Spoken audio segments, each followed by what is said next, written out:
dicot seed. So few seeds are here on this page. This is gram, red gram. You eat at your home as sprouts, and then again we have moong, whole moong. It is used as pulses at your home, and this is soya bean. First of all, I just want to show you that all these seeds are dicot. That means cotyledons will be divided into two parts. So here the condition of seed is dry, and this testa is of brown color in case of gram. And in the same way, the testa is green in case of moong.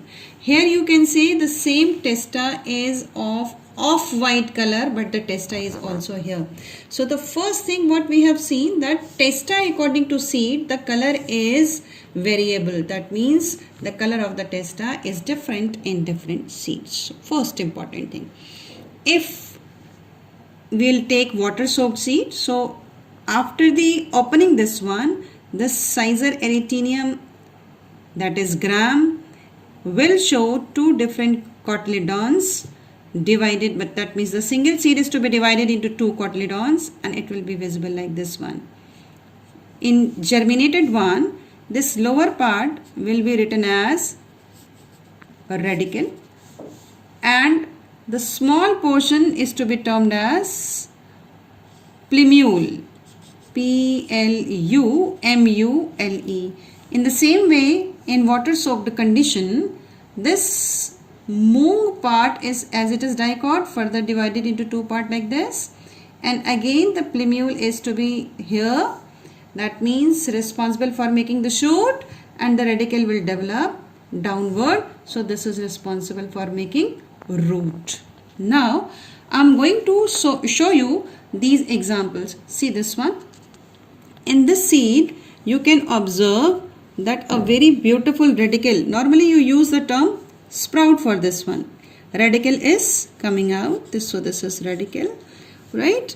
And in the next one, you can observe in the moong, right? In moong condition, you can observe the testa is of green color. I am going to open this testa with the help of my fingers. So this is the testa, and I removed green colored testa.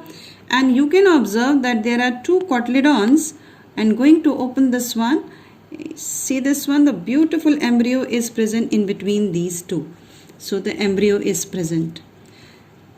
If we'll remove the testa of this gram seed, so this testa is brown. You can see this seed is actually water soaked seed. So this testa is brown. So I'm going to keep this one. This is testa, and again two cotyledons are here, and the embryo is present in between. You can see in between the embryo is present. This embryo is actually responsible for making of new plant. Cotyledon will provide only the food for the developing embryo. So this is again the open condition of the dicot seed with embryo.